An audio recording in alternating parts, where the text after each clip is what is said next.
अज्ञानतिमिरान्धस्य ज्ञानाञ्जनशलाकया चक्षुरुन्मिलितं येन तस्मै श्रीगुरुवे नमः। नमो महावदन्याय कृष्ण प्रेम प्रदायते कृष्णाय कृष्ण चैतन्य नामने गौरतुषे नमः। हे कृष्ण करुणा सिंधु दीनबंधो जगतपते गोपेश गोपिका कांत राधा कांत नमोस्तुते। तप्त कांचन गौरांगी राधे वृंदावनेश्वरी वृषभानुसुते देवी प्रणमामि हरिप्रिय तवैवास्मि ना जीवामि त्वया बिना इति विज्ञाय राधे त्वं नय मां चरणान्तिके। गुरुवे गौरचन्द्राय राधिकायै तदालये कृष्णाय कृष्णभक्ताय तद्भक्ताय नमो नमः। वाञ्छाकल्पतरुभ्यश्च कृपा सिन्धुवेव च पतितानां पावनेभ्यो वैष्णवेभ्यो नमो नमः। श्री कृष्ण चैतन्य प्रभु नित्यानंद श्री अद्वैत गदाधर श्रीवासादि श्री गौर भक्त वृंद। हरे कृष्ण कृष्ण कृष्ण हरे हरे हरे राम राम राम हरे हरे। आज कौन सा पेज है?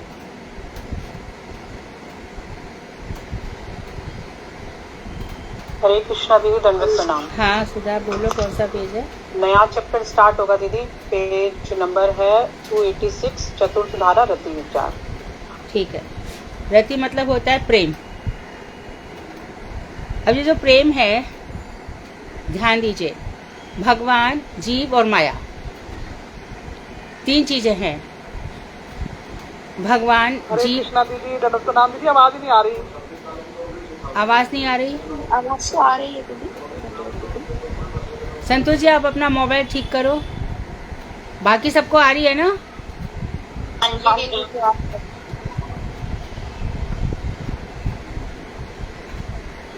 अब उनको मेरी आवाज नहीं आएगी तो मैं प्रश्न पूछूंगी तो भी वो कहाँ से उत्तर देंगी। हरे कृष्णा संतोष जी, आवाज आ रही है अभी आपको? क्या करूँगी? I can't help it. तो भगवान, जीव और माया। तो आ रही है दीदी आपकी आवाज? हाँ, वही सबको ही आ रही है ना। हरे कृष्णा। हाँ, तो भगवान, जीव और माया, तीन बातें हैं। तो ये जो रति भगवान ने बनाई है, प्रेम, तो संबंध की बात है। जब भगवान से संबंध हो जाता है तो फिर माया से संबंध हट जाएगा, और माया से संबंध रहेगा तो भगवान से संबंध हट जाएगा। सीधी सी बात है, इसमें कोई कुछ कर नहीं सकता। हर व्यक्ति का अपना पर्सनल है, ये हर व्यक्ति का अपनी पर्सनल साधना है। मैं हूँ, ही है, शी है, कोई भी है, सबकी पर्सनल साधना है।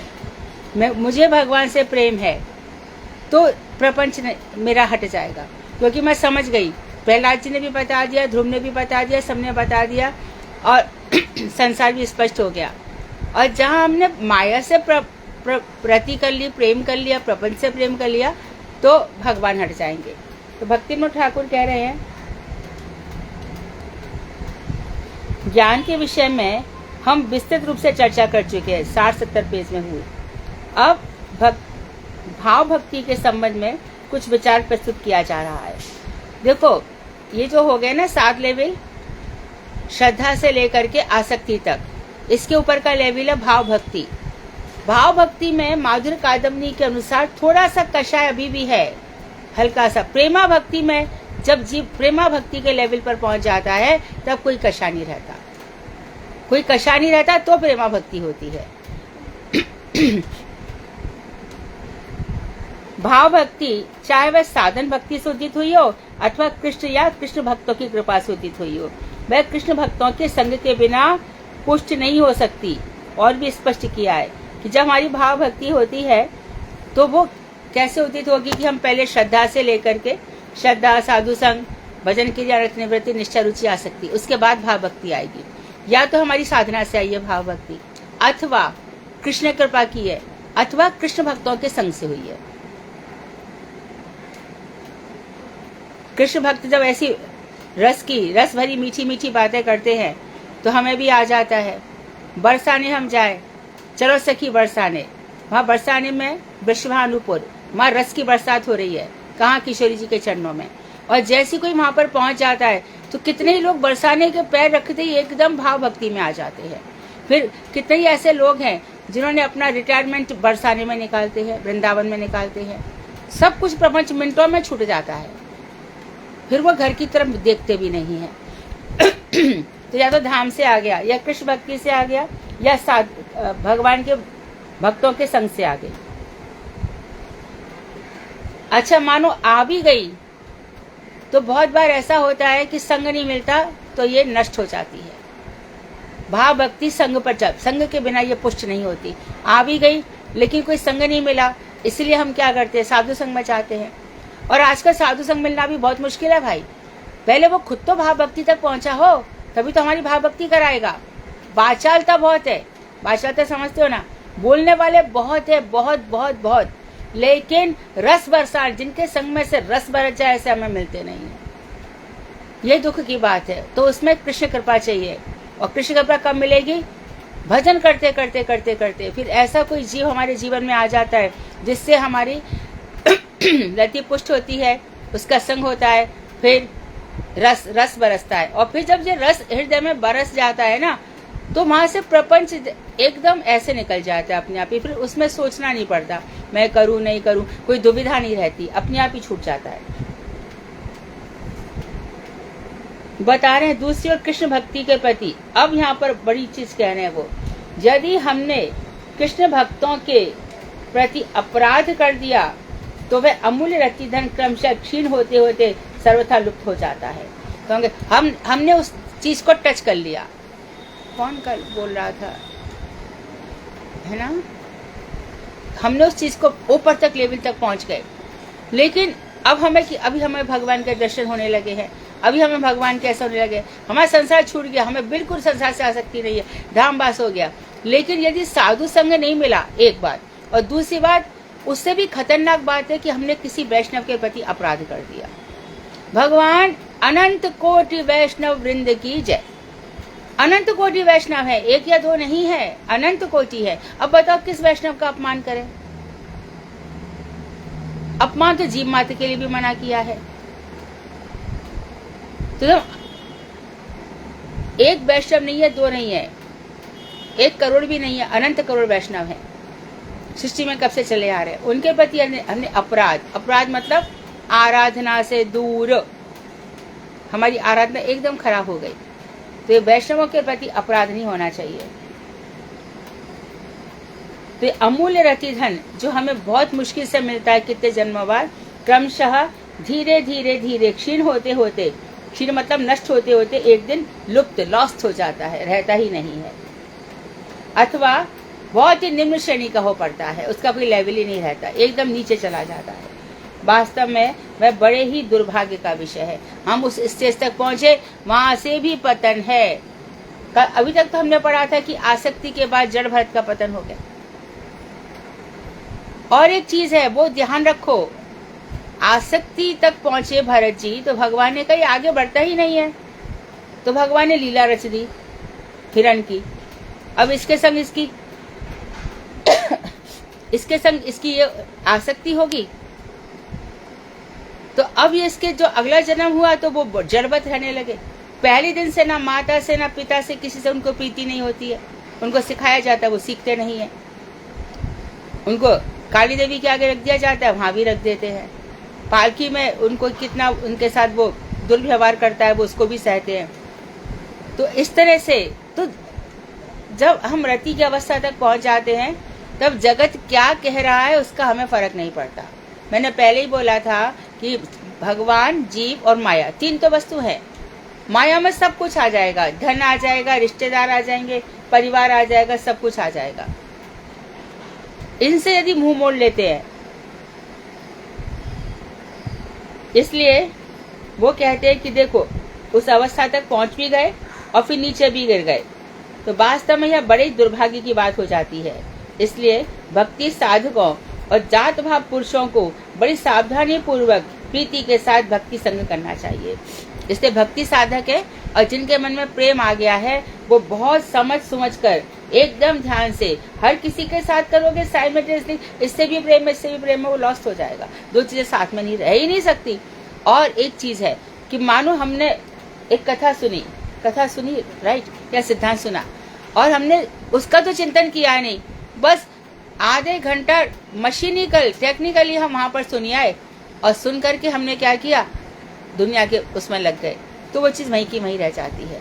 और फिर हमसे कहा जाता है कि भैया भजन करो, भजन करते करते क्या कृष्ण आपकी, राधे जी आपकी बहुत बातें कही गई, क्या क्या सुना, तो ऐसे चिंतन करने लगते तो वो स्मृति बनी रहती है, तो स्मृति लॉस्ट हो जाती है। अच्छा, और एक चीज है, जैसे कि हमने कथा सुन ली, कथा सुनने के बाद एक शादी में चले गए, कथा का असर खत्म, बिल्कुल खत्म। हमने कथा सुन ली और जब हम फेसबुक देख रहे हैं, देखते देखते कोई ऐसा संसारी प्रपंच आ गया, हमने अभी तो कथा सुनी, नीचे चले तो रील्स पर रील्स आधी चली जाएंगी और उसमें देख लिया, तो जो कुछ लाभ हुआ वो लॉस्ट, खत्म, लॉस्ट, एकदम रहता ही नहीं है स्मृति का। अब बहुत लोग कहते हैं कि हमें याद नहीं रहता, याद नहीं रहने का कारण यही है कि प्रपंच में दिमाग चला गया। प्रपंच से मन हटाओ, यद करोशी यद जिहोशी, यद तुम जो कुछ भी करते हो, जो कुछ भी खाते हो, जो कुछ भी क्या करते रहो, चलो ठीक है, ऑफिस में गए, ट्रेन में बैठे, मेट्रो में बैठे, बस में बैठे, यहाँ बैठे, उस वक्त भी हे कृष्ण, तो स्मृति, तब भगवान गीता में कह रहे हैं मत्तः स्मृति ज्ञान मपोहनम चा, स्मृति भी मुझसे होती है और विस्मृति भी मुझसे होती है। तुम आपसे स्मृति कहोगी मेरा ध्यान कर, तो ये जो अवस्था आती है जीवन की, ये जो अवस्था आती है, बहुत मनुष्य जन्म बहुत बहुत देवताओं को भी लिए मुश्किल है, हमें समझ नहीं पा रहे, इजीली लगता हमारे हजारों लाखों करोड़ों तो लोग दिख रहे हैं, कौन सा मनुष्य। अरे अनंत अनंत अनंत ब्रह्मांड है, और अनंत ब्रह्मांड में कितने ही सारे जीव है, हर तरह के जीव हैं, जलचर नवचर, 84 लाख हर ब्रह्मांड में है, हम ही हर ब्रह्मांड में घूमते रहते हैं। ब्रह्मांड भ्रमित कौन भाग्यवान जीव, कृष्ण लता पाई दे भक्ति, कृष्ण प्रसाद पाई दे भक्ति लता भी, या गुरु प्रसाद पाई दे भक्ति लता भी, या तो कृष्ण की कृपा से या गुरु की कृपा से भक्ति लता ऊपर बढ़नी चाहिए, तब हमें ताप होना चाहिए। तो उस समय सिखाए जाते, अरे देखो मीरा, नहीं अच्छा मीरा को छोड़ दो, मीरा तो द्वारका में चली गई, मीरा का सूरदास बालभाव में चले गए, हमारे श्रीमन महाप्रभु जो गंभीरा में कह रहे हैं भक्तों का संग महाप्रभु, तो फिर हम कितने कितने भाव में हो जाते हैं। राधा और कृष्ण का दिन रात चिंतन रहता है, एकादशी करते हैं, माधव तिथि है, कल माधव तिथि, एकादशी तिथि, दिन भर हमने चिंतन किया, दिन भर भगवान का भजन किया, दिन भर। अरे कुछ भी ना हो, कुछ भी मत करो, अपने कानों से अपने मुख की आवाज सुनो, ये भी सबसे बड़ी साधना है। नहीं पढ़ने को हो रहा मत पढ़ो, नई कथा सुनने को हो रहा मत सुनो, ये हाथ में जो भजन है ये मुंह से बोलो, कान से सुनो, यही सेवा है, यही सेवा, सबसे बड़ी सेवा यही है।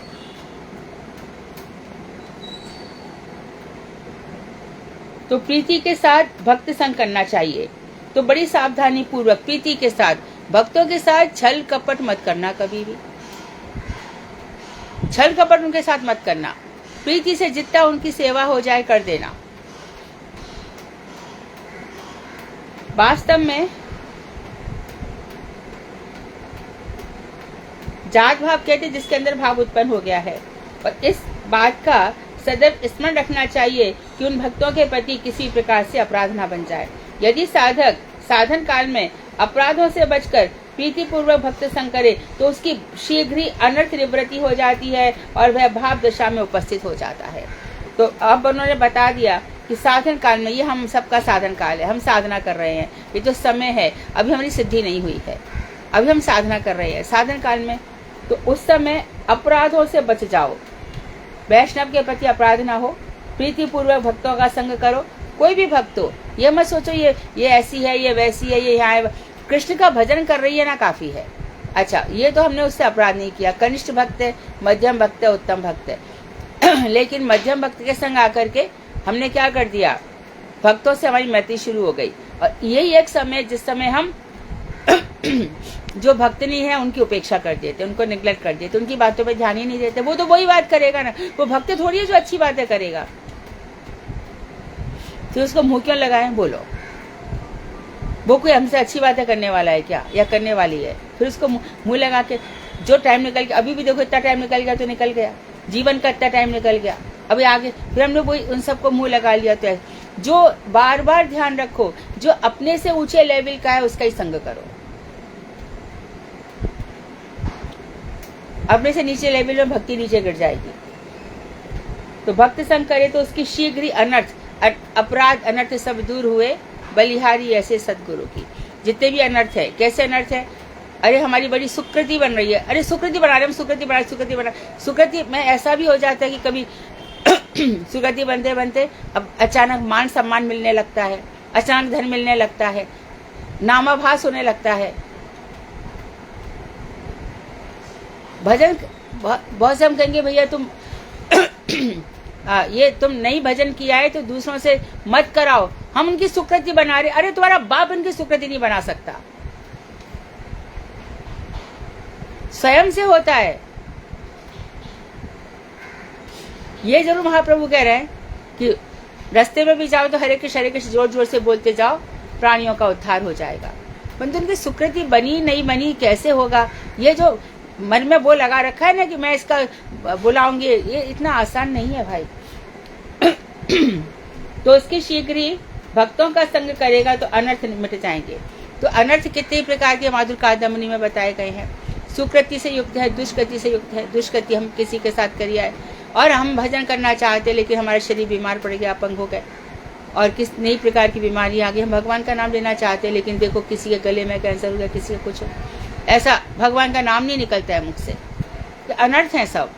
माधुर कादम्बनी की बुक उठाओगे तो पढ़ोगे तो कभी सुकृति से कभी, और एक बार क्या होता है, भक्ति जब आती है ना बहुत सामान लेकर के आती है, ऐश्वर्य लेकर आती है, वैराग, बहुत सारी चीजें लेकर आती है, उसमें भी भूल जाता है व्यक्ति, अपमान करने लगता है, फिर दलबंदी शुरू हो जाती है, ये सब शुरू हो जाता है।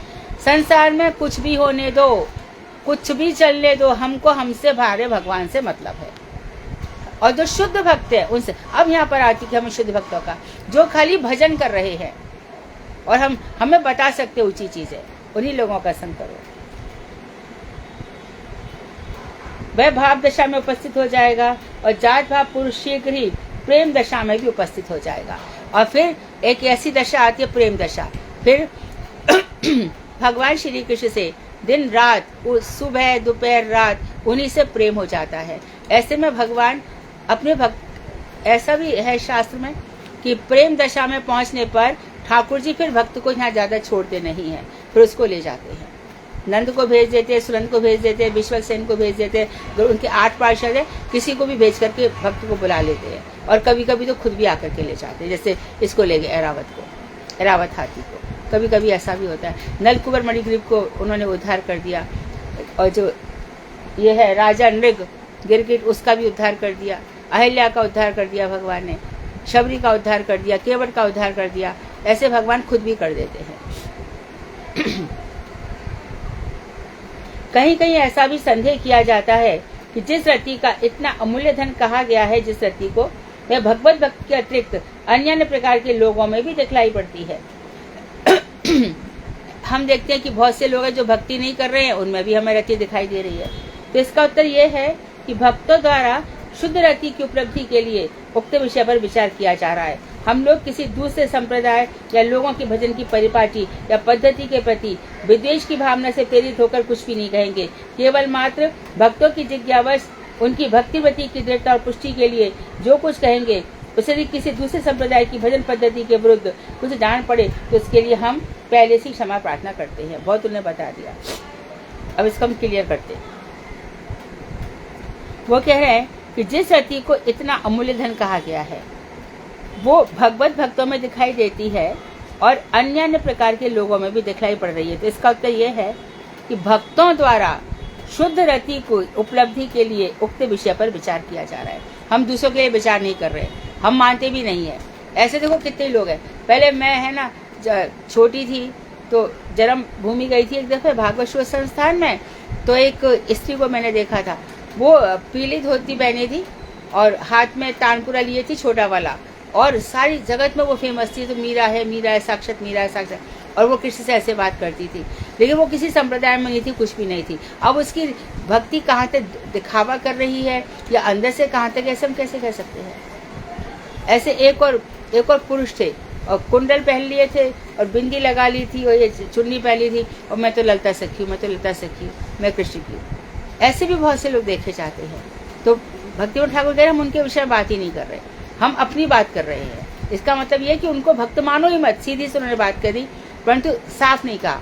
बोले उनकी वो जाने, हम अपनी बात कर रहे हैं कि जिनमें शुद्ध रति आ गई है तो वो शुद्ध रति की उपलब्धि के लिए हम बात कर रहे हैं। हम लोग किसी दूसरे संप्रदाय या लोगों की भजन की क्या परिपाटी, क्या पद्धति है, उसके प्रति हम कोई विद्वेष नहीं है, हमें ना उसकी भावना से प्रेरित होकर हम कुछ कर रहे हैं। हमें किसी से देखो, संसार में किसी से द्वेष तो करना ही नहीं। ऐसा हर व्यक्ति का अपना जीवन, हर व्यक्ति की साधना, उस साधना का फल ठाकुर जी क्या देंगे वो तो वो जाने।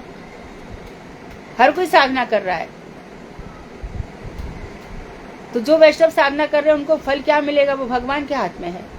और हम कभी देखते हैं, अरे वो वैष्णव के पीछे तो हजारों लोग, बहुत फॉलोअर्स है। अरे भेड़ के पीछे भी तो लाखों फॉलोअर्स होते हैं, तो हम क्या कर सकते हैं? हम कोई भेड़ थोड़ी है। हमारी यदि हृदय में भक्ति उसके संग से उदित होती है तो हमारे लिए वो बहुत अच्छा है। मेरे वहां जाने से भी भक्ति उदित नहीं हो रही, कुछ मेरे को समझ में नहीं आ रहा, कुछ मेरे पल्ले ही नहीं पड़ रहा, तो हमारे लिए तो भेड़ ही है ना भाई। हम क्यों उसको फॉलो करें? यही बता रहे हैं आप।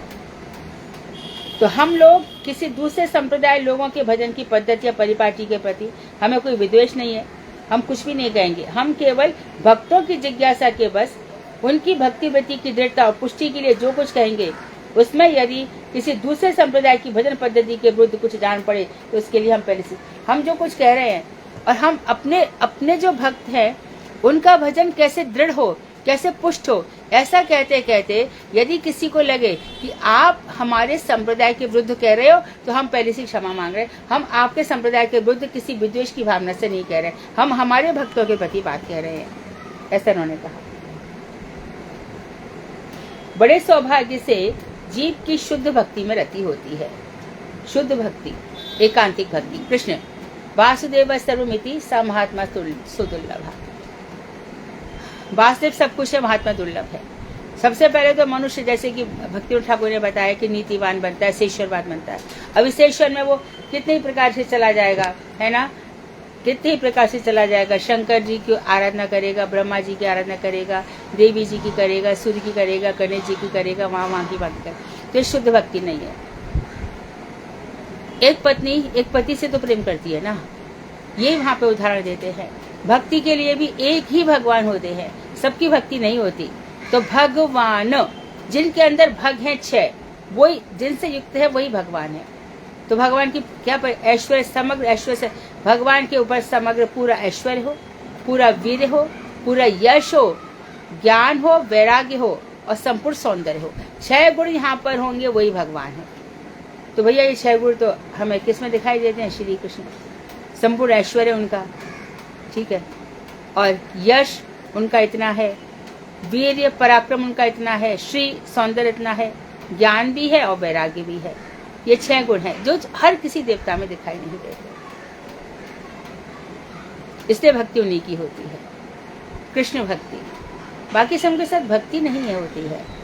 और इतने कोई लोग वो होते हैं, हमारे इधर आ जाओ बॉम्बे में, सिद्धि विनायक में जाएंगे, सब क्यों जा रहे हैं? किसी की भक्ति नहीं है, सब अपनी इंद्रिय तृप्ति के लिए जा रहे हैं। भगवान मेरे को धन दे दो, मेरे को मकान की बड़ी दिक्कत है, मेरे को मकान दे दो, या फिर मेरी फिल्म चला दो, मेरी इंडस्ट्री चला दो, मेरी दुकान चला दो। सारे के सारे भगवान ऐसा कर दो, भगवान ऐसा कर दो, भगवान ऐसा कर दो। इसमें अपना इंसान कुछ भी नहीं दे पाता, मांगते ही रह जाता है, इंद्रियों के तर्पण के लिए मांगता रह जाता है।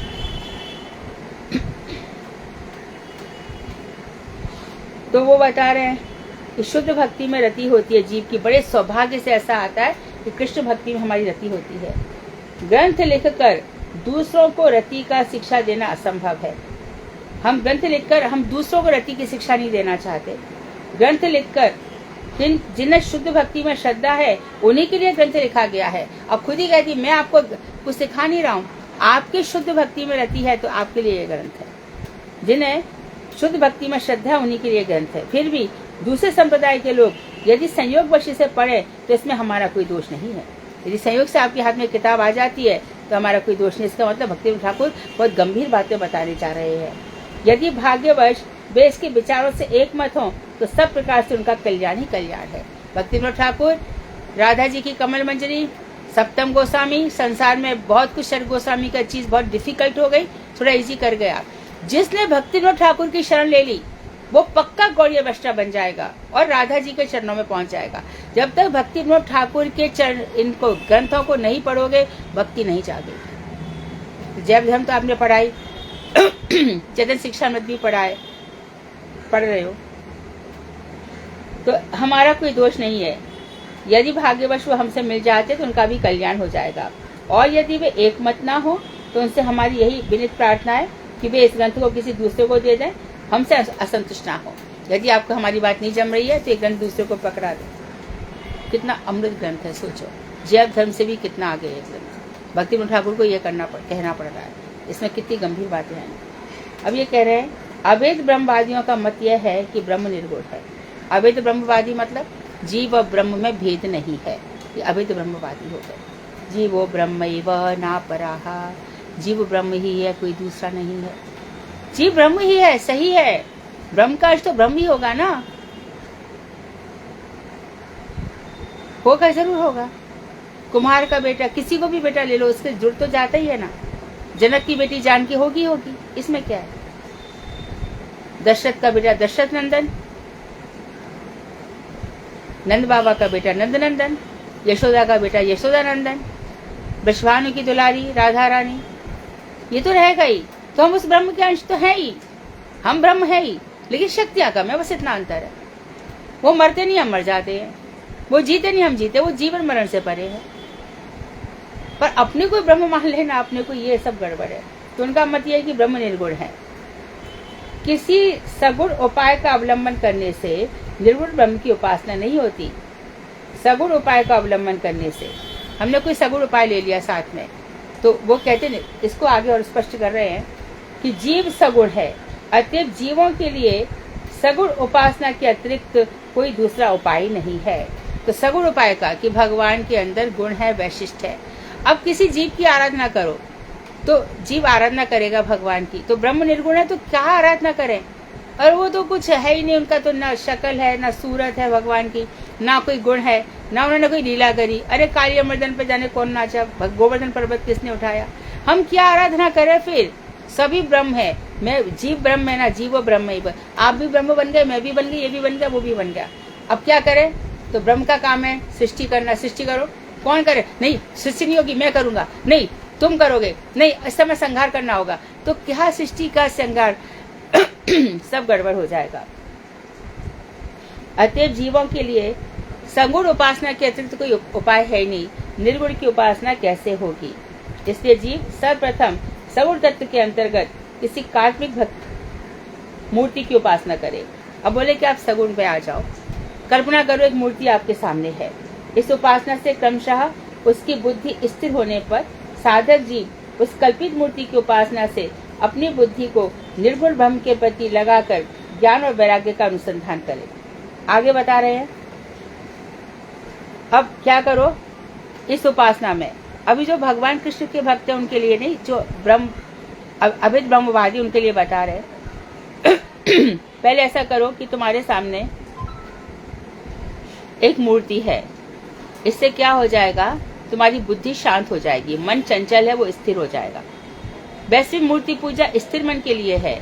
जब एक भाव में पहुंच जाओ तो क्या मूर्ति पूजा होती है क्या। तुम लोग के गुरु आचार्य संत क्या ये लोग मूर्ति पूजा का घंटा हिलाते रहते हैं क्या सारे टाइम, क्या वहां पे दिन भर भगवान को खाना परोसते रहते हैं क्या। ये प्रारंभिक लेवल पर है। हम दिन भर प्रसाद लगा रहे हैं, दिन भर इन लोगों का तो प्रसाद भी अंदर जाएगा तो हरे कृष्णा, हमारे अंदर जो ठाकुर जी उनके दिन भर उन लोगों का ठाकुर जी का ही चिंतन है। वहां प्रसाद जाएगा तो बोलेंगे भगवान का भोग लग गया ना। पुजारी का काम क्या है, प्रातः काल मंगला आरती में घंटा बजाएगा, फिर वो घंटा बजाएगा, फिर आचमन कराएगा, फिर घंटा बजाएगा ठाकुर जी को, फिर ठाकुर जी को प्रसाद देगा तब घंटा बजाएगा, प्रसाद निकालेगा तब घंटा बजाएगा। तो उसका रह जाता है। इसे किसी काल्पनिक मूर्ति की उपासना करे। इस उपासना से क्रमशः उसकी बुद्धि स्थिर होगी और साधक जीव जो उसने कल्पना करी है उस मूर्ति की उपासना से अपनी बुद्धि को मूर्ति की तो उपासना कर ली, लेकिन इस समय उसके सामने मूर्ति सगुण नहीं है, अभी फिलहाल निर्गुण है। निर्गुण ब्रह्म के प्रति लगाकर ज्ञान और वैराग्य का अनुसंधान करे। अब अपने चित्त को वहां पर लगा दे, अब उस मूर्ति के विषय में ज्ञान करे और धीरे धीरे संसार से विरक्त हो जाए। देखो, विरक्त होना बहुत अच्छी बात है और विरक्त होना ही चाहिए। देखो, हमारे करने से कुछ भी नहीं होता, जो कुछ होता है ठाकुर जी के करने से ही होता है। अब कितनी भी कोशिश कर लो, सफलता जब मिलनी है जब मिलेगी, और नहीं मिलेगी तो नहीं मिलेगी, लाख कोशिश कर लो। कितना हम लोग देखते हैं, कोई डॉक्टर बन जाता है, कोई नहीं बन पाता, कोई बनने पर उसकी दुकान चल जाती, किसी की नहीं चलती, कोई सीए बन जाता है। मैं एक लड़की को जानती हूँ, 27 बार उसे सीए की एग्जाम दे दिया, आज तक सफल नहीं हुई।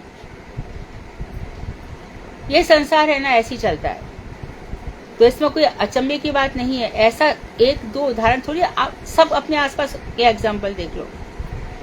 तो साधक जीव क्या करेगा, जो उसने कल्पना की है उस मूर्ति की उपासना से अपनी बुद्धि को निर्गुण ब्रह्म के प्रति लगाएगा, फिर ज्ञान का और वैराग्य की खोज करेगा।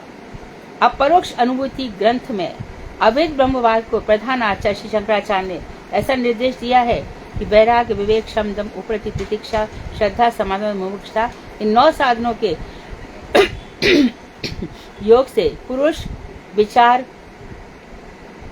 करते करते अपना कर्तव्य ज्ञान प्राप्त करते हैं। तो शंकराचार्य की बात कर रहे हैं कि बुद्धि स्थिर करेंगे निर्गुण ब्रह्म के प्रति, फिर आगे वो क्या करेंगे, अपरोक्ष अनुभूति ग्रंथ मतलब वाक्य में कि हमको अनुभूति हो रही है, प्रत्यक्ष नहीं अपरोक्ष प्रत्यक्ष अनुभूति के संबंध में अभेद ब्रह्मवाद के प्रधान आचार्य कौन है, शंकराचार्य। किसके हैं, अभेद ब्रह्मवाद, यानी ब्रह्म और जीव में अभेद है, कोई अंतर नहीं है। कि शंकराचार्य ने ऐसा निर्देश दिया है। उन्हें 9 उपाय बताए हैं। पहला, वैराग्य करो, विवेक, सही गलत का ज्ञान करो। दूसरा, शम, इंद्रियों को बिल्कुल शांत कर लो, शम, इंद्रियों को शांत कर लो। दम, मन का संयम, दम का अर्थ है इंद्रियों का निग्रह, शम दम। और फिर उपरति, एकदम शांति, बिल्कुल सब जगह से उपरति हो जाओ, कहीं पर तुम्हारा मन जा ही नहीं रहा है, ऐसे उपरति। उसके बाद तितिक्षा, मान अपमान सह लो, दुख दर्द सह लो, क्रोध सह लो, सब कुछ सह लो, ये सहन शक्ति है। भक्तों की बड़ी तितिक्षा होती है भैया, भक्तों के लिए कितने चले जाओ। खुद गुरुदेव कह रहे हैं कि मानो कि भजन करने जा रहा है, रोज भजन करते करते किसी के घर में भिक्षा लेने जा रहा है, तो कई बार ऐसा होता है कि उसके मुंह पर पोंछा कर देते हैं, कोई लोग उसके ऊपर पेशाब फेंक देते हैं। गुरुजी के लेक्चर में सुना होगा, महीने 1.5 महीने पहले, टट्टी फेंक देते हैं। तो उस समय तितिक्षा, तो कोई तो कहेगा अरे भैया मैं भजन कर रहा हूँ, मेरा ऐसा हो रहा है। एक संत की सच्ची कथा है कि वो बेचारा नहा करके आया और एक ऊपर से बैठा, उसने उसके ऊपर थूक दिया। वो फिर गंगा जी गया, फिर नहा गया, फिर थूक दिया, और फिर कम से कम 108 बार, कोई अलग अलग संख्या बताता है, पर ये सच्ची कथा है। तो वो एकदम परेशान होता है, तो ऊपर से वो व्यक्ति आता है, उसने कहा मुझे क्षमा करो। बोले कोई बात नहीं, मेरा तो 108 बार गंगा स्नान हुआ, तूने तो मेरा कल्याण ही किया है। तितिक्षा यहाँ तक है। तो महाप्रभु भी कह रहे हैं ना, क्या कह रहे हैं कि दिन के से भी अधिक नीचे और वृक्ष से भी अधिक सहनशील। हमारे अंदर सहनशीलता नहीं आएगी ना, तो हम भजन कर ही नहीं सकते। हम लोगों को कोई हमसे इतना सा टोक दे तो हम सहन नहीं कर पाते, तो आगे क्या बढ़ेंगे। शिष्य का अर्थ क्या है, जिसके ऊपर शासन किया जाए, किसके हिसाब से, शास्त्रों के हिसाब से। तो शिष्य भी क्या कहता है, परित्राण माम, मेरी रक्षा करो, मेरी रक्षा करो। जब भगवान ने सब कुछ सुना दिया अर्जुन को, तो उन्होंने क्या कहा, आप शाधि माम, आप मेरा शोधन कीजिए। त्वाम शरणम प्रपन्ना, मैं आपके चरणों में गिरा हुआ हूँ, आप मेरा शोधन कीजिए, मैं आपके चरणों में गिरा हुआ हूँ। अहम तब करिष्ये, आप जो कह रहे हैं वही मैं करूंगा। तो इस तरह से भगवान उनकी वार्तालाप है। तो यहाँ पर तितिक्षा, सहन शक्ति बताई गई, रहना चाहिए उपरति, सब जगह से विरक्त, शांति होनी चाहिए, और श्रद्धा हो, समाधान और मुमुक्षुता। समाधान, हर समाधान क्या है, भगवान की आराधना जो निर्गुण की है, और मुमुक्षुता, मोक्ष चाहने की इच्छा। समाधान, किसी प्रकार का संशय ना रह जाना, इसको समाधान कहते हैं, और मोक्ष की इच्छा। ये 9 साधनों के योग से पुरुष विचार करते करते अपना कर्तव्य ज्ञान प्राप्त करते हैं। पूर्वोक्त साधन समूह कैसे प्रभुत होते हैं, इस विषय में उन्होंने बताया है। अब वो शंकराचार्य के ऊपर विशेष रूप से कह रहे हैं कि वो कैसे उदित होते हैं, ये सब इस विषय में कह रहे हैं कि वर्णाश्रम धर्म, तपस्या, हरितोषण, ये तीनों प्रक्रियाएं सुचारू रूप से संपन्न होने पर उक्त 9 प्रकार के साधनों के लिए उपयुक्त अधिकारी बना सकती है।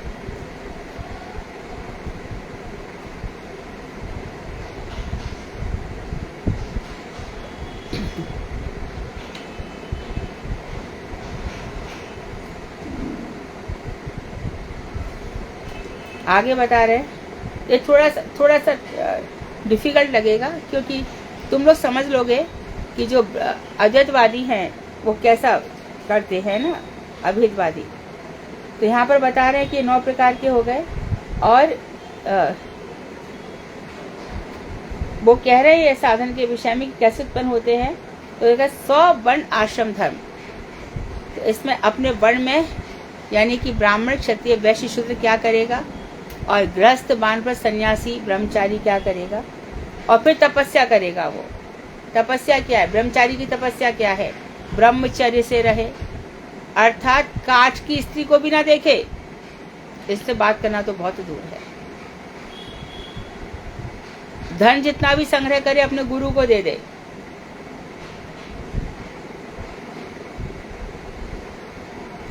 हरितोषण, भगवान की प्रति हरितोषण, भगवान की प्रसन्नता, ये तीनों प्रक्रियाएं सुचारू रूप से संपन्न होती हैं तब उक्त 9 प्रकार के साधनों के लिए उपयुक्त अधिकारी बना सकती हैं। ये तीनों चीजें हो जाती है, भगवान की संतुष्टि के लिए करें तो वो अधिकारी हो जाता है। समस्त प्रकार के सगुण देवताओं की उपासना को ही उन्होंने हरितोषण बतलाया है। तो शंकराचार्य जी कहते हैं किसी भी देवता समस्त प्रकार के, उनको उपासना, सूर्य को करो, चंद्रमा को, बहुत से ऐसे भक्त हैं जो शंकर जी की उपासना करके, शंकर जी क्या करते हैं, हम पहले शंकर जी के पास जाते हैं, है ना। शंकर जी का कितना दिन रात, शंकर जी का चरित्र ऐसा है ना, और शंकर जी के वेशभूषा, वस्त्र ऐसा है कि बड़ा उनसे एकदम स्नेह हो जाता है शंकर जी से, और उनकी जितनी भी लीलाएं उनसे हो जाता है। सती जी के साथ हो, पार्वती जी के साथ हो, अपने भक्तों के साथ हो। कभी कभी शंकर जी आप सारे असुरों को कृपा करते, लेकिन जितने भी संसारी ग्रस्त भक्त हैं उन पे भी कृपा करते हैं भगवान, बहुत कृपा करते हैं शंकर जी ना।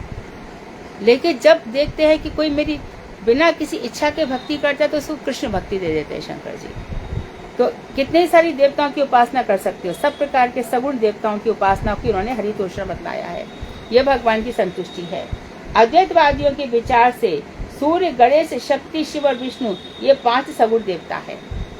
ये 5 की उपासना के लिए लगता है ये सब तुम करो, ये सब भगवान की, सब इन ये 5 को भगवान मानते हैं। पहले भी बताया, अब भी बता रहे हैं। सूर्य, गणेश, शक्ति, शिव और विष्णु, शक्ति दुर्गा, इन 5 सगुण देवताओं की उपासना पद्धति को पंचोपासना कहते हैं। उनके अनुसार पंचोपासना से चित्त की एकाग्रता साधित होती है। बोले करने से पहले भी बताया था, पहले चित्त की एकाग्रता होती है, फिर धीरे धीरे ये लोग निराकारी हो जाते हैं। तो कहते हैं चित्त वहां पर एकाग्र हो गया। चित्त एकाग्र होने पर क्रमशः बताया निर्विषयता प्राप्त होती है, अर्थात संसार से मन फीका हो जाता है, अर्थात चित्त शुद्धि होती है। और चित्त शुद्धि होने पर निर्विशेष निर्गुण ब्रह्म का ज्ञान प्राप्त होता है। इसी ज्ञान को प्रगाढ़ता सम्मादित होने पर मैं ही ब्रह्म हूँ ऐसा ज्ञान होता है। और जब ये ज्ञान और दृढ़ हो जाता है तब वो 5 तो रह जाते हैं, फिर मैं ही ब्रह्म हूँ, पंचोपासना भी चली जाती है और इंसान क्या समझने लगता है कि मैं ही ब्रह्म हूँ। तो इन 5 का अब बताओ, सुबह उठ करके सूर्य को प्रणाम किया, चलो ठीक है, बहुत अच्छी बात है। वैष्णव भी सूर्य को प्रणाम करते हैं, क्या पढ़ करके, तस्य भाषा सर्वम इदम विभाति, भगवान ही आपके अंतर्यामी है, आप उन्हीं के प्रकाश से प्रकाशित हो रहे हो। लेकिन ये क्या करेंगे, हे सूर्य आप ही भगवान हो। ओम विश्वानि देव सवितर दुरितानि परासुव यद भद्रम तन्नासुव असतो मा सद्गमय तमसो मा ज्योतिर्गमय मृत्यु वा अमृतगमय। सूर्य को ही भगवान मान लेते हैं, सूर्य को ही जल चढ़ाते हैं। ये सूर्य को सब कुछ करो, लेकिन किस लिए, इन सूर्य के अंदर भगवान है। इसी प्रकार से गणेश जी की करो उपासना, कोई प्रॉब्लम नहीं है। परंतु गणेश जी का ब्रह्म संगीता में ब्रह्मा जी बता रहे हैं कि भैया ये गणेश जी क्या करते हैं कि लोग उनसे कहते हैं कि आप हमारे कष्टों को दूर करो, हमारे कुछ काम कर दो भगवान। तो गणेश जी जाते हैं जहाँ भगवान श्री कृष्ण जिस चौकी पर अपने चरण रखते हैं वहां पर जाकर के अपना कुंभ ये बार बार मुझे इतनी शक्ति दो कि मैं लोगों के वरदान दे सकूं। इसी प्रकार से दुर्गा जी इस प्रपंच की शक्ति दुर्गा जी है। और शिव और विष्णु, विष्णु 3 है ना, कारण अर्णवशाही, गर्भोशाही और शिरोशाही, ये सब कृष्ण के अंश हैं। तो ये 5 सगुण देवता हैं। सगुण मतलब इनके अंदर, सबके अंदर गुण है। सूर्य चमकते, कितना अंधकार को 1 मिनट में सूर्य एक भेदन कर देते हैं। इसी प्रकार से जब भक्ति हमारे हृदय में आ जाती है, जितना कलमश संसार दावानल 1 मिनट में खत्म हो जाता है। तो बता रहे हैं कि उपासना पद्धति को पंचोपासना कहते हैं और इनके अनुसार पंचोपासना से चित्त की एकाग्रता साधित होती, चित्त एकाग्र हो जाता है। चित्त एकाग्र होने पर क्रमशः निर्विषयता प्राप्त हो जाती है, संसार से विषय हट जाता है, अर्थात चित्त शुद्धि होती है। और चित्त शुद्धि होने पर निर्विशेष निर्गुण ब्रह्म का ज्ञान प्राप्त हो जाता है। इसी ज्ञान का प्रगाढ़ता संपादित होती है। तो ज्ञान प्रगाढ़ होते होते क्या हो जाता है, मैं ही ब्रह्म हूँ, ये सब हट जाते हैं, पंचोपासना हट जाती है। अजीब सोचता है मैं ही ब्रह्म हूँ। सूक्ष्म रूप से विवेचना करने पर यह सिद्धांत प्रतिपादित होता है कि अद्वैतवादी ब्रह्म को ही एकमात्र वस्तु स्वीकार करते हैं। फिर वो सगुण भी नहीं रह पाते, फिर वो अद्वैत मतलब वही द्वैत, नो दो नहीं है, एक ही है, ये आ जाते हैं। अहम ब्रह्मास्मि, अहम ब्रह्मस्मि, अहम ब्रह्मस्मि, अहम ब्रह्मस्मि, हम मैं ही ब्रह्म, मैं ही ब्रह्म, मैं ही ब्रह्म, जीवो ब्रह्म, सर्वम खल्विदम ब्रह्म, सब कुछ है वो ब्रह्म है। और फिर इतना सब कुछ कहने पर भी कहेंगे ब्रह्म सत्यम जगत मिथ्या, ब्रह्म सत्य जगत झूठा है। तो आप तो ब्रह्म सत्य, फिर सारे लोग जगत में आए और जगत में आकर के देखो ये जगत तो जड़ है, यहाँ पर चेतन ही एक जीव ही एक मात्र चेतन है। बाकी इन जीवों को जड़ से निकाल दो तो क्या रह जाएंगे, कौवा रह जाएगा, गरुड़ जी भी आ सकते हैं, और नीचे हाथी रह जाएंगे, मछली वगैरह। मनुष्यों को निकाल दो, जो कुछ प्रॉब्लम है मनुष्यों के साथ, इन मनुष्यों को इन सबके साथ रहना है। अभी वो पाप कर लेता है इन सबके बीच में, किसी को खा लेता है, किसी को मार देता है, इतने से जीवन में क्या हो जाता है। और फिर ऊपर चले जाओ, है ना, ऊपर जाकर के फिर वो इनको तीर मारता है, उड़ते पक्षी को मारना चाहता है और जाल बिछा देता है कबूतरों के लिए। कितने प्रकार के वो दुष्कर्म करता रहता है। और फिर कोई ऐसा होता है ना, एक वो भी सिद्ध वाली बात है, कोई बहुत आसन पर बैठ करके उसने सिद्धि कर ली, सिद्ध प्राप्ति करके कहाँ तक उसकी सिद्धि पहुंच गई। कबूतर ने बीट कर दी और बीट से कबूतर को देखा, कबूतर चल के राख हो गया। अब वहाँ पे कोई अरे ये क्या साधना है, चलो तंत्र करते हैं, तंत्र है ना, तो वो लोग शमशान घाट पे चले जाते हैं। शमशान घाट पे फिर वहाँ पे जो मरघट पे ये होते हैं, भूत प्रेत होते हैं, और फिर वहाँ पर कोई एक और जाएगा, अरे भूत प्रेत निकट नहीं आवे, महावीर जब नाम सुनावे, ना से रो हरे सब पीरा, जो सुमरे हनुमत बलबीरा। अरे सारे रोग मिट जाएंगे। लेकिन फिर भी कहा जाता है वो बिना श्रद्धा के भजन कर रहा है। तो कितनी चौपाई तो लिखी तुलसीदास जी ने, काम नहीं करती, इसलिए काम नहीं करती। उसको खुद को समझ में नहीं आ रहा है, इतना डाउटफुल है वो कि मैं ब्रह्म हूँ कि मैं निर्गुणवादी हूँ। ये यहाँ पे सब बता रहे हैं। तो ज्ञान प्रगाढ़ हो जाता है। तो यह कि ब्रह्म ही अद्वैतवादी के लिए एकमात्र वस्तु हो जाती है। अन्य सबको भी अवस्तु मानते हैं, बाकी सब ब्रह्म ही एक वस्तु है, बाकी सब अवस्तु है। अर्थात हम सब वस्तु ही नहीं है। तो भैया हम सब वस्तु नहीं है तो कौन किसका भजन कर रहा है, फिर अद्वैतवादी कैसे हो गया। हम सब वस्तु हैं, बस वो चित्पुंज, हम चिदंश है, वो चेतना के पुंज है, भगवान चेतना के ढेर हैं और हम चेतना के अंश मात्र हैं, इतना ही है। हम चिदंश हैं। चिदंश नहीं होता तो कौन किससे कह रहा होता है, कौन बात, ये शास्त्र किसके लिए बनाए गए, व्यास ने इतना सब कुछ किसके लिए लिखा। तो निर्विशेष अवस्था में उस देवता की कोई स्थिति नहीं है। तो जब निर्विशेष अवस्था आ गई तो फिर देवता का कोई गुण ही नहीं है, और हम निर्विशेष हो गए, अब देवता का क्या करें। इसलिए ये देवता काल्पनिक है। मायावाद के अंतर्गत रामकृष्ण आदि की मूर्तियों की भी उपासना देखी जाती है। जो मायावादी हैं वे सभी काल्पनिक एवं अवस्तु के अंतर्गत ही हैं। मायावादियों के लिए काली, दुर्गा आदि शक्ति, सूर्य, गणेश, शिव और विष्णु ये उनके मत में काल्पनिक देवता हैं। अष्टांग योग की और पंचोपासक भी उन्हीं के अनुगत होते हैं। अष्टांग योग वही कौन कौन से? यम नियम, प्राणायाम, आसन, ध्यान, धारणा, प्रत्याहार, समाधि, ये जो अष्टांग योग है। और पंचोपासक, ये पांचों, इनकी उपासना इन्हीं के अनुगत होती है। और अंत में ब्रह्मवादी एवं मुक्ति के पक्षपाती होते हैं। तो इन सब की स्थिति बड़ी खराब बता दी, इनका बड़ा गड़बड़ है। निर्विशेष करते हैं, फिर निर्गुण करते हैं, फिर मूर्तियों की कल्पना करते हैं, अंत में कहते हैं अरे मूर्ति कल्पना वल्पना कुछ नहीं है, मूर्ति में कुछ है ही नहीं। ऐसे आर्य समाजी भी है, यज्ञ करेंगे, ये करेंगे, स्वा करेंगे, फिर पूरा की पूरा नारायण परामखा, सारे यज्ञ नारायण परा, लेकिन जिसके लिए यज्ञ करे जा रहे हैं उस कहते हैं कि नारायण कुछ होता ही नहीं है। तो यज्ञ किसके लिए कर रहा है भैया? इनके थॉट्स बिल्कुल क्लियर नहीं है। उपास्य देवता को मिथ्या और कल्पित जानकर भी ये लोग उनकी उपासना करते हैं। ये झूठे हैं, कल्पना है, पर उपासना वही की करते हैं। अभी एक मैं कथा सुन रही थी किधर से, तो किसी ने मुझे भेजी थी, वो है ये शंकराचार्य वाले अवधेशानंद जी हैं, सुना है किसी ने?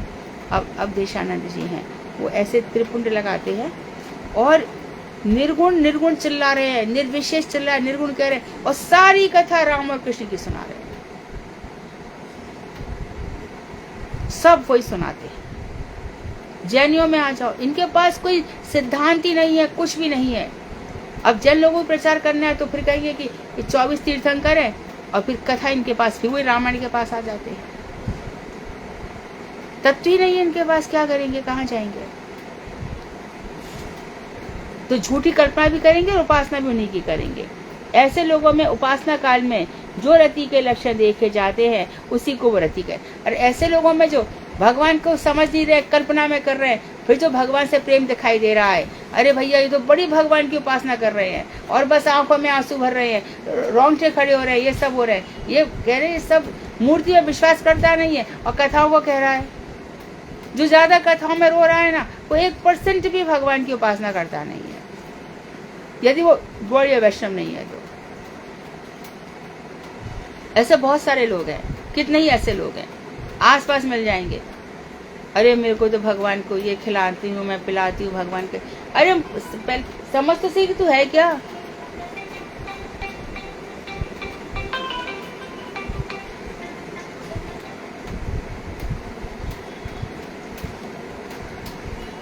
ये सभी रति के लक्षण होने पर भी हमने जिस शुद्ध श्रद्धा और निरुपाधिक रति का उल्लेख किया है, एक मिनट, हाँ ठीक है।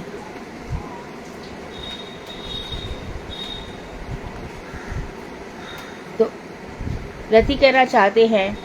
अच्छा बताए, उत्सवों में ये लोग क्या करते हैं, ये कंपन करते हैं, ऐसे हिलते हैं खूब, और पसीना भी बहता है इनके, माथे पे कण आ जाते हैं, बैबन रंग फीका पड़ जाता है, आंसू निकलते हैं, रोमांच होता है। ऐसे लक्षणों से आक्रांत होकर वो क्वेश्चन मार्क कर रहे हैं, ये सब दिखावा है, आक्रांत होकर नृत्य करते हैं। ये सभी रति के लक्षण होने पर भी हमने जिस शुद्ध श्रद्धा और निरुपाधिक रति का उल्लेख किया है उससे उनका दूर दूर तक कोई संबंध नहीं है। हम जिस शुद्ध रति की बात कर रहे हैं, तो इन्होंने क्या किया फाइनली अंत में, जिसको उन्होंने कहा कि वो मेरे ग्रंथ को ना पढ़ें और फिर बुरा ना माने, उन्होंने साफ कह दिया कि तुम लोगों के अंदर जो भगवान की भावना तुमने कल्पना कर रखी है, तुम मूर्ति की कल्पना करते हो, पहले पांचों को मानोगे, फिर वहाँ भी तुम्हारा निर्विषय हो जाते हो, उनको भी छोड़ देते हो, क्योंकि तुम्हारे लिए वो निर्गुण है। क्योंकि तुम सेवा करोगे क्या, तुम तो खुद ही ब्रह्म मान के बैठे हो अपने आप को। अपने आप को ब्रह्म जो मान करके बैठा है वो क्या तो शंकर की उपासना करेगा, क्या वो दुर्गा जी की उपासना करेगा, जो खुद ही ब्रह्म है, तो दुर्गा की क्या उपासना करेगा। तो बोले इतना कल्पना है इनके में, कोई सिद्धांत ठीक ही नहीं है। ऐसा इन्होंने भक्ति विनोद ठाकुर स्पष्ट रूप से कह रहे हैं। तो आज यहीं तक रहे, कल 5 प्रकार की, अब हम अपने विषय में आएंगे। यहाँ पे भी हमारी शुद्धारति क्या होती है ये सब हम बताएंगे। और अब हमें समझ में आ जाएगा कि जो नाच रहे हैं, गा रहे हैं, नाटक कर रहे हैं, ये सब झूठे हैं, कल्पना वाले हैं, कुछ भी नहीं है। भगवान श्री कृष्ण के भक्त की सबसे बड़ी पहचान यही होती है कि बड़ा श्रद्धालु होता है, सेवा परायण होता है। महाप्रभु जी ने जो भक्तों के 8 बताए, चेतो दर्पण मार्जनम, बबु महादावाग्नि निर्वापणम। ये संसार में इतनी बुरी दावाग्नि लगी हुई है, वो कैसे शांत हो, इसी में वो लगा रहता है। तो अपना हमें बस जब हम शुद्ध भजन करते हैं, माला करते हैं, तो नित्य निरंतर भगवान कृष्ण की सेवा में रहे। सब बात का सार ये है कि प्रपंच से संबंध रखोगे, माया से संबंध रखोगे तो कृष्ण से संबंध छूट जाएगा, और कृष्ण से रखोगे तो माया अपने आप धीरे धीरे हट जाएगी। वांछा कल्पतरुवैश्य कृपा सिंधुमेव च पतितानां पावनेभ्यो वैष्णवेभ्यो नमः।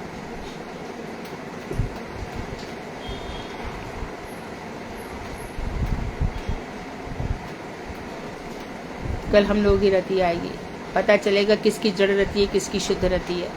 अब जो आकर के बहकाने की कोशिश करे ना, फिर तुम लोग बहका पे में नहीं आओगे किसी के।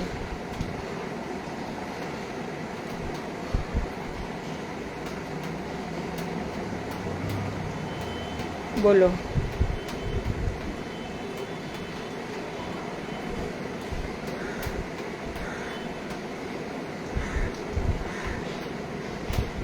ये कृष्णा दीदी दंडवत प्रणाम। दंडवत। दीदी जैसे दीदी हम जैसे कोशिश करते हैं, हमें पता है अभी तो हमारा ही एक स्टेप ही आगे बढ़े हैं, और हाँ। हमको पता है उसकी भक्ति शुद्ध नहीं है, हाँ। लेकिन हम प्रयास तो करते रहना चाहिए ना हमें। बिल्कुल बिल्कुल, उसको प्रयास बताने का प्रयास हम सब कर रहे हैं, हम जी। सब कर रहे हैं प्रयास, हम सभी कर रहे हैं। जी। और दीदी जैसे कभी कभार ये बात भी आ जाती है सामने कि आप तो क्योंकि मैं जहाँ तक ये सोचती हूँ कि हम तो कुछ सेवा करने लायक है ही नहीं, भगवान खुद हमें अपनी सेवा के लिए चुनते हैं। और मैं तो इस लालच से करती हूँ कि कम से कम मैं ज्यादा नहीं जा सकती कहीं बाहर, इस बहाने से मेरे गांव में आस पड़ोस में वैष्णवों का संग मिल जाए, कुछ वाणी मेरे कान में पड़ जाए या कुछ संग मिल जाए। तो दीदी मेरे ख्याल से मैं तो प्रचार नहीं कर रही हूँ, लेकिन फिर भी अगर ये सेवा दे तो हम तो भगवान की कृपा ही समझेंगे ना इसको। कौन सी सेवा? जैसे लोगों को जैसे कोई कहता है तो हम कीर्तन करवा देते हैं बुलाकर, तो वो ये कहते हैं कि आप प्रचार कर रहे हो, प्रचार कर रहे हो। तो दीदी मुझे तो नहीं लगता कि मैं प्रचार कर रही हूँ। नहीं और ठीक ऐसे है, ही तुम बस देखो, एक बात जरूर है कि एक तो शास्त्र क्या कहते हैं उसके हिसाब से जीवन होता है, और एक लोग क्या कहते हैं उसके हिसाब से जीवन होता है। अब हमें जब भगवान कृष्ण की तरफ चल पड़े हैं तो लोग क्या कहते हैं वो तो हमें पहली बात तो इग्नोर लोगों की सुनना बंद करो। कृष्ण ने क्या कहा है, शास्त्र क्या कह रहे हैं, भक्त क्या कह रहे हैं, उतना सुनो। ये सबसे पहले तो अपने श्रवण सेवा क्या है, भगवान की कथा सुन रहे हैं। अब फिर तुम्हें कभी कभी लगता है कि चलो थोड़ा सा प्रचार करते लोगों को, तो कीर्तन शुद्ध भक्ति का कीर्तन कर लिया, धीरे धीरे उनकी सुकृति बन जाएगी और वो लोग भगवान के शुद्ध भक्त हो जाएंगे। यदि तुम्हारी भक्ति दृढ़ है तो तुम्हारी एक बात और अपनी भक्ति का भी तुमको पर्यालोचना करनी होगी कि क्या मेरी भक्ति इतनी दृढ़ है, क्या राधा कृष्ण के चरणों में मेरा उतना ही प्रेम है, क्या गुरु वैष्णवों की सेवा के लिए मैं कटिबद्ध हूँ। तो हमारा अधिकार बढ़ता है कीर्तन इत्यादि करे तो तुम सफल हो जाओगी। पहले अपने आप को, पहले करे आचार फिर करे प्रचार। जी दीदी। दीदी एक छोटा सा क्वेश्चन और है, जैसे कि भक्ति में बताया है सेवा अपराध नाम अपराध से भी बड़ा है वैष्णव अपराध, लेकिन जब हम पता चलते हैं तो हमें कुछ बातें डिस्कस करनी होती है। हम अपने मन में मतलब गलत भाव नहीं है, लेकिन हम किसी वैष्णव किया गलत, तो दीदी क्या ये वैष्णव अपराध में आ जाएगा? तुम्हारी आवाज चली गई थी बीच में। हम गलत नहीं है, लेकिन किसी के बाद आवाज नहीं आई। जैसे दीदी हम किसी वैष्णव के बारे में डिस्कस कर रहे हैं, हाँ, हमारे अंदर भाव गलत नहीं है, तो ये वैष्णव अपराध नहीं आ जाएगा दीदी? नहीं, तुम्हें जरूरत ही नहीं, कोई डिस्कस करने की जरूरत नहीं है, बिल्कुल नहीं। मौन हो जाओ वहाँ पे, एकदम मौन हो जाओ, बिल्कुल मौन, बिल्कुल शांत। शंकर जी ने हालाल विष पी, मन में आएंगी बातें, बहुत आएंगी। अरे पहले पूछ तो ले, ऐसा हुआ, ऐसा किया, डिस्कस किया, लेकिन आप बस हंस के टाल दो, सुनो भी मत। बांग सिंह महाराज ने भी तो कहा था मठ में, ना बोले ना सुने ना देखे, ऐसा सब देख कर भी देखा नहीं, सुनकर भी सुना नहीं, ऐसा। तभी हम इस प्रपंच से बचेंगे, प्रपंच में फंसे रहेंगे और अपराध बनते रहेंगे, आते जाते रहेंगे। हम अपने आप ही अपना लॉस कर रहे होंगे। हमको जरूरत ही नहीं किसी वैष्णव बात करने की। बहुत अच्छी अवस्था हो जाएगी ये, धीरे धीरे शुरू में लगेगा, बाद में लगेगा कोई कर रहा है, मेरा क्या जा रहा है, छोड़ो ना, मुझे तो अपना भजन करना है। ऐसी स्थिति में आ जाओगी, दीदी मत करो धन्यवाद डिस्कस, दीदी। छोड़ दो। हाँ,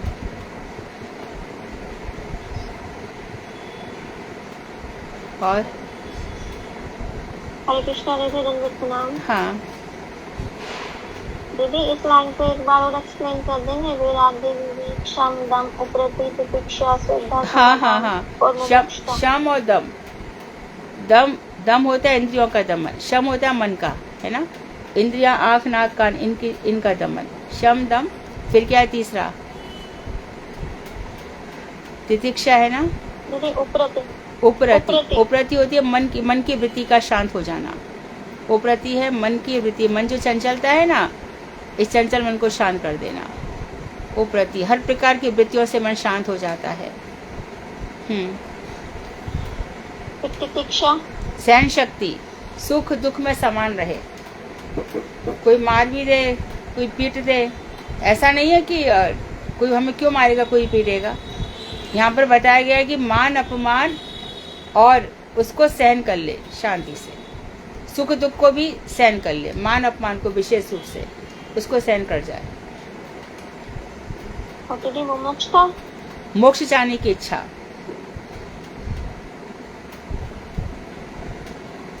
जी दीदी। ये लोग मोक्ष को ही मानते हैं ना, मोक्ष कुछ होता ही नहीं है। कौन बोल रहे हैं आप?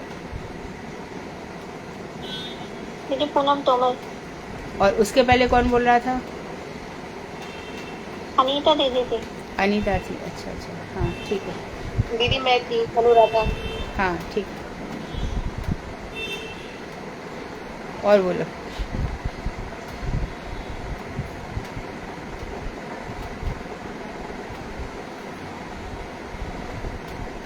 ये पूरा की पूरा आ जाए ना, उनका था। ये लोग अभेदवादी है ना, जो ब्रह्म में हमें अभेद नहीं है। धीरे धीरे पंचोपासना करते हैं, फिर उनसे भी इनका मन फिर जाता है। फिर समझ एक कल्पना है, इस मूर्तियों में कोई गुण नहीं है। फिर धीरे धीरे कहते हैं कि मैं ही ब्रह्म हूँ, और फिर ये ऐसे रोते नाचते गाते रहते, झूठे झूठे सब। तो भक्ति ठाकुर ने कहा है कि जो भगवान की भक्ति नहीं कर रहा है कृष्ण की, और उनका ये सब नाचना गाना दिखावा है, इससे प्रभावित नहीं होना चाहिए। इसको कहा है पिछल स्वभाव। हम में से कितने ही ऐसे हैं, कोई दुखी व्यक्ति है तो हम रोने लगते हैं और बोलते हैं हाउ सैड, बाय गॉड, कितनी पिटेबल कंडीशन है, माय गुडनेस। ये सब पागलपन। अरे संसार में प्रपंच है, भगवान ने ऐसे ही बना रखा है। यहाँ कोई हंस रहा है, कोई रो रहा है। किसी के हंसने रोने पे मत जाओ। और इसमें से अधिकांश 60% तो झूठे ही लोग होते हैं। जब वो देखेंगे ना कि हमारे दुखों पे रोते, तो वो और ज्यादा ऐसी दुख की बातें बनाएंगे। इसलिए वैष्णवों को प्रपंच से हटाने के लिए कहा गया कि इनका सुनो मत, इनका कुछ मत करो।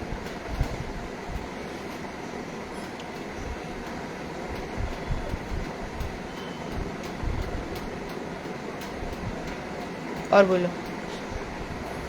हाँ हाँ, कोई जरूरत नहीं, इतना सोचने की क्या जरूरत है। ऐसे बनो धीरे धीरे, और क्या, तभी तो प्रपंच हटेगा। अरे सोचो ना, हमारे गुरु वैष्णवों ने भगवान को पा लिया, कैसे पाया, कैसे पाया, दिस इज द थिंग। कैसे पाया? हम भी वैसे ही पाएंगे। हमको क्या, हमारा जीवन दिया है भगवान ने। अरे देखो, मरण तो 1 मिनट में कब मार देंगे पता नहीं, जन्म भी दे दिया, तो बीच का हिस्सा ही तो जीना है ना। बीच का हिस्सा पूरा उनको अर्पण कर दो, उसमें भी काय को माथामारी करने का। ये तो कृष्ण जैसे रखोगे रह जाएंगे, तुमने जो कहा है शास्त्रों में वैसे ही जी लेंगे। हमें अब और ज्यादा इतना भारी कलयुग आने वाला है ना, इतना ज्यादा आने वाला है कि सोचो, घर घर में इतनी सारी मुसीबतें हैं। इतनी ठाठदारी से शादियां होती हैं, 2 महीना भी शादी निपटी नहीं, तलाक हो रहे हैं, बच्चे माँ बाप के साथ इतना दुर्व्यवहार कर रहे हैं। बस बहुएं आती है, हमको प्रॉपर्टी दे दो, कुछ मतलब नहीं है। इतना खराब समय आ रहा है ना, इसमें जीना नहीं है। और कोई भी जीते जी, जितने भी हमारी माँ बहनें हैं, कितना भी प्रेशर कोई डाले, अपना लॉस मत करो, भगवान रक्षा करेंगे। ऐसा भगवान ने फिर बताया ना जीने का तरीका। भगवान ने कहा कि जन्म मैंने दे दिया, मृत्यु मैंने दे दी, बीच का मैं तरीका बता रहा हूँ गीता में कैसे जीना है, कैसे जी।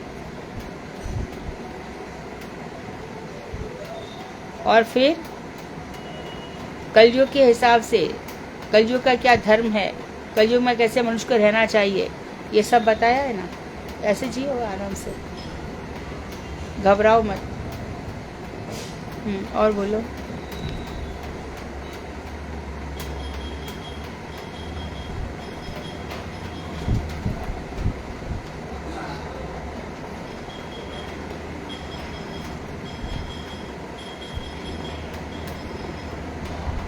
कोई और कुछ नहीं है? कीर्तन करो। कल 5 प्रकार की रति आएगी, उसमें इतना स्पष्ट हो जाएगा ना कि शुद्ध रति क्या है और जड़ रति क्या है और प्रतिबिंब रति क्या है। तो हमारा हृदय एक देखो, ये सब पढ़ने से कितना शुद्ध हो गया, कितना शुद्धता आती है चित्त की एकदम, और भगवान से हमारी निष्ठा बढ़ जाती है। बोलो।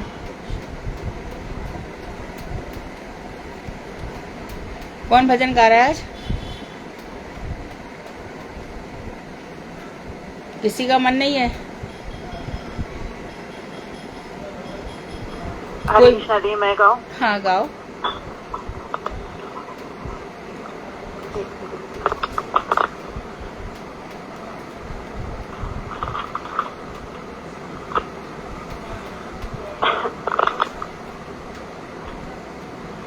गुरुदेव कृपा बिंदु दिया करुणे दासे तृणपेक्षा अतिहीना। गुरुदेव कृपा बिंदु दिया करुणे दासे तृणपेक्षा अतिहीना। सकल सहाने बल दिया कर निज माने त्रहीना। सकल समान करिते सकति देहनाथ यथयथ। गुरुदेव कृपा बिंदु दिया करुणे दासे तृणपेक्षा देहीना। तवत गाइबो हरिनाम सुखे अपराध हवे हत। कबे न कृपा लगियाए जाना कृतार्थ हैवे नाथ। गुरुदेव कृपा बिंदु दिया करुणे दासे तृणपेक्षा शक्ति बुद्धिहीन आम्ही अति दीन कर मोरे आत्मसात। योग्यता विचारे किछु नाही पाए तुमार करुणा सार। करुणा ना हैवे कांदिया कांदिया करुणा ना हैवे कांदिया कांदिया प्राण न रखिबो आर। गुरुदेव कृपा बिंदु दिया करुणे दासे तृणपेक्षा दीना। जय गुरुदेव जय गुरुदेव गुरुदेव जय गुरुदेव गुरुदेव गुरुदेव गुरुदेव गुरुदेव। हरे कृष्णा। तो इस चैप्टर को थोड़ा सा ध्यान से पढ़ लेना। इसमें फाइनली यही बता दिया उन्होंने कि जो मूर्ति की कल्पना कर रहे हैं, 5-5 मूर्तियां मान लेते हैं, ये एक भी मूर्ति के लिए ठीक से इनका होता नहीं है। ना इनका कोई आरती, ना भजन, ना कुछ भी नहीं होता है। कल्पना है, बस कल्पना। और ये अपने आप की ब्रह्म, जब हम सभी ब्रह्म है तो कौन सेव्य है, कौन सेवक? मैं भी ब्रह्म हूँ, तुम भी ब्रह्म हो, तो कौन किसकी भक्ति करेगा, कौन किसकी सेवा करेगा? सभी तो ब्रह्म हो गए, इसलिए इनका ये मनगढ़ंत है ना। कल शुद्धारती पढ़ेंगे। वांक्षा कल्पतरुवैश्य कृपा सिंधु बेवचा पतितानां पावनेभ्यो वैष्णवेभ्यो नमः। हरे कृष्णा दीदी, हरे धन्यवाद। कृष्ण।